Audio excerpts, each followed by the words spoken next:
Good morning, students.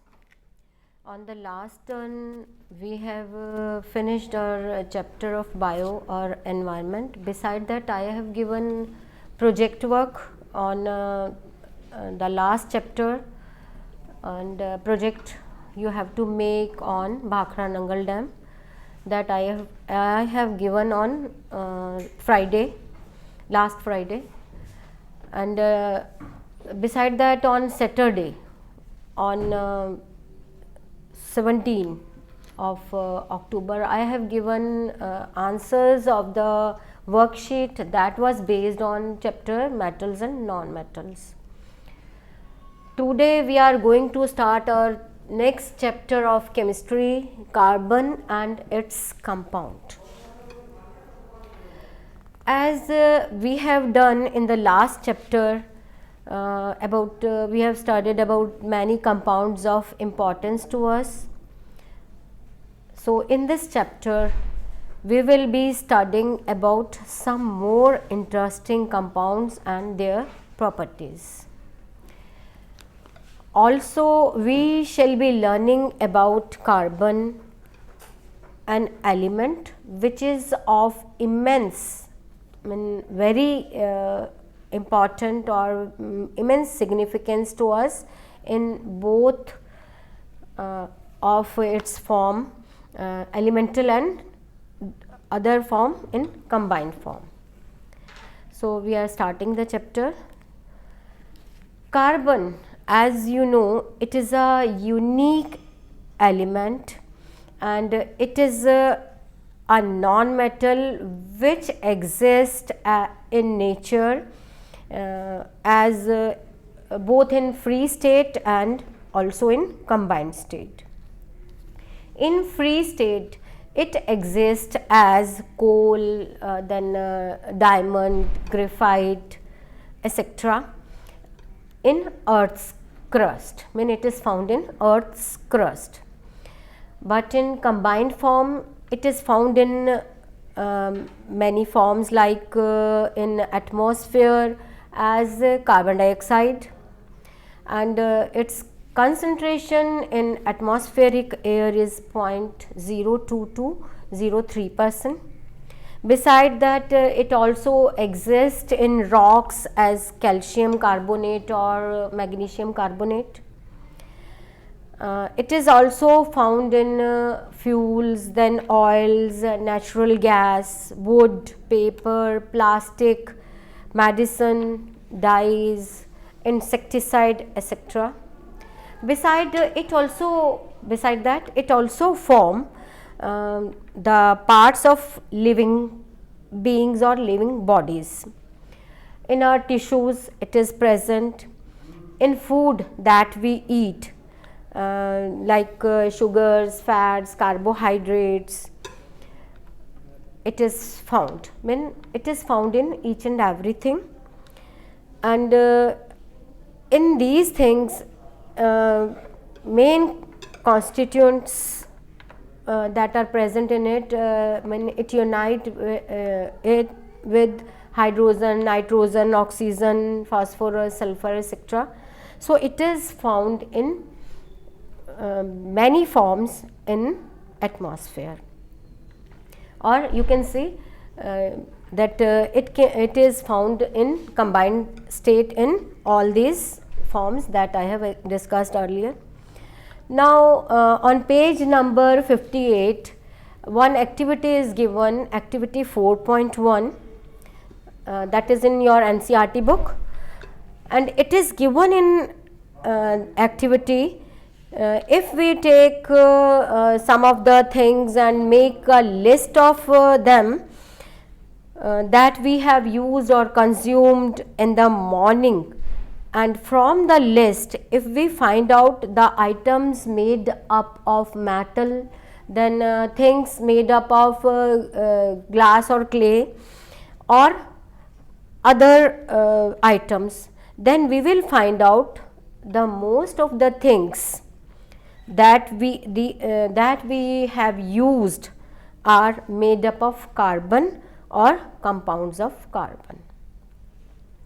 So we see that carbon and its compound find their uses in the fields of pharmaceuticals, then foods, the fabrics and other industries.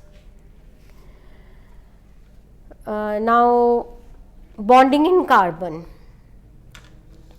In the previous chapter, we have studied the properties of ionic compounds and also saw how the nature of bonding in ionic compound takes place.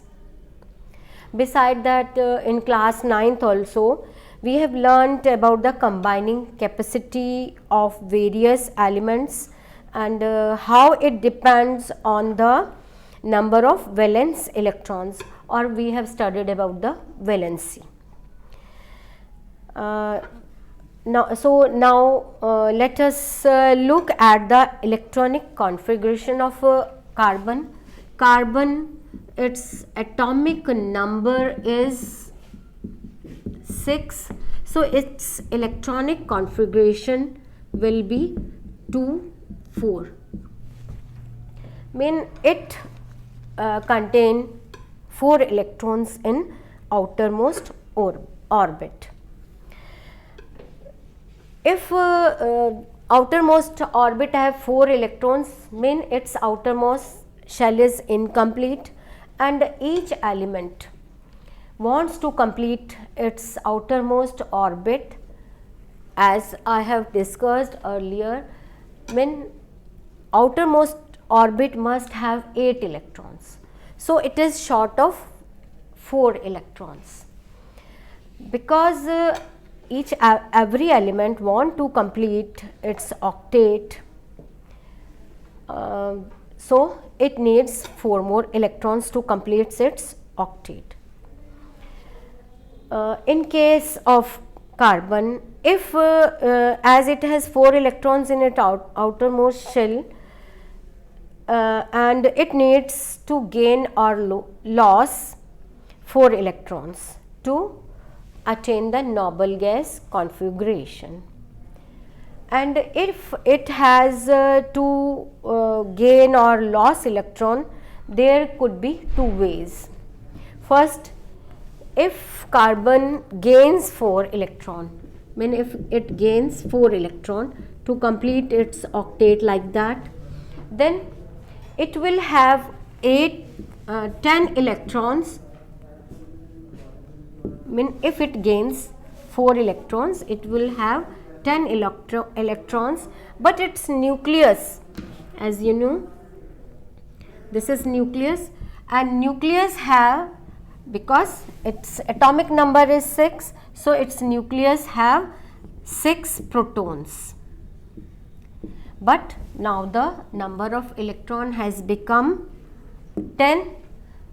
So, 6 protons and 10 electrons cannot 6 protons cannot hold 10 electrons. So, carbon will become, if it takes 4 electrons, it will become it will gain 4 electrons and it will become like that.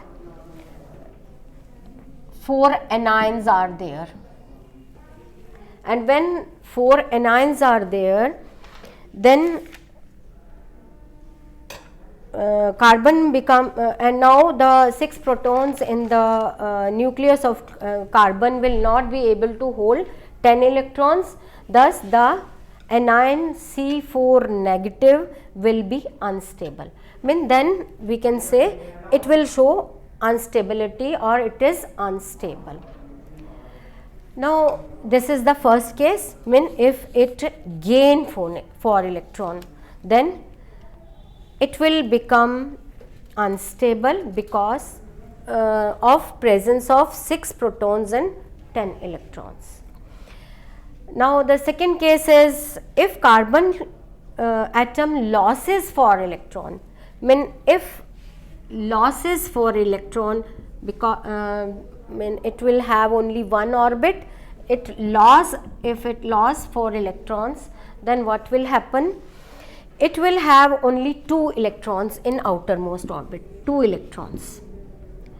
Now, nucleus have 6 protons and only 2 electrons. Then it will become C4 positive cation, C4 positive cation, and but 6 protons in the nucleus. Thus carbon with 2 electrons and 6 protons will become C4 cation, and now the 6 protons in the nucleus of carbon will not be held strongly by 2 electrons. Thus cation C4 positive will be unstable. So we have seen in both cases, if it lost electron, it will be unstable. If it gain electron, then it will be unstable. So from the discussion, it is proved that gaining or losing 4 electrons, carbon cannot attain stable electronic configuration. Hence, it cannot form electrovalent bond. So how carbon overcome through this problem? Carbon overcome this problem by sharing its valence electron with other atoms of carbon or with atoms of other element. So this can be done by this way.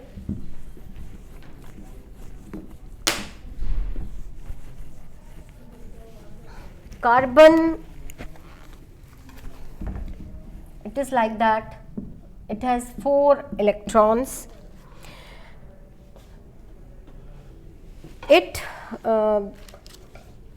Carbon do that by this way. There are 4 electrons in valence shell, and in order to complete its octet, an atom of carbon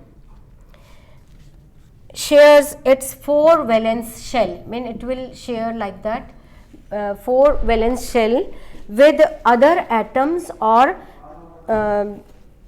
atoms of similar atom, carbon atom or other elements. So the number of covalent bonds, here we see the number of covalent bonds formed by carbon is 4, and hence carbon atom is tetravalent. And carbon forms covalent bond in its complete its outermost orbit, and this type of bond is called as covalent bond.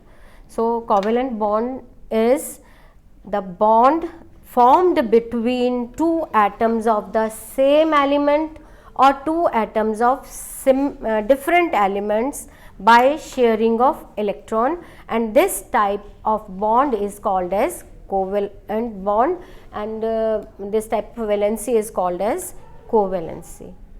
So today we have discussed about bonding in carbon, that is covalent bond or covalency.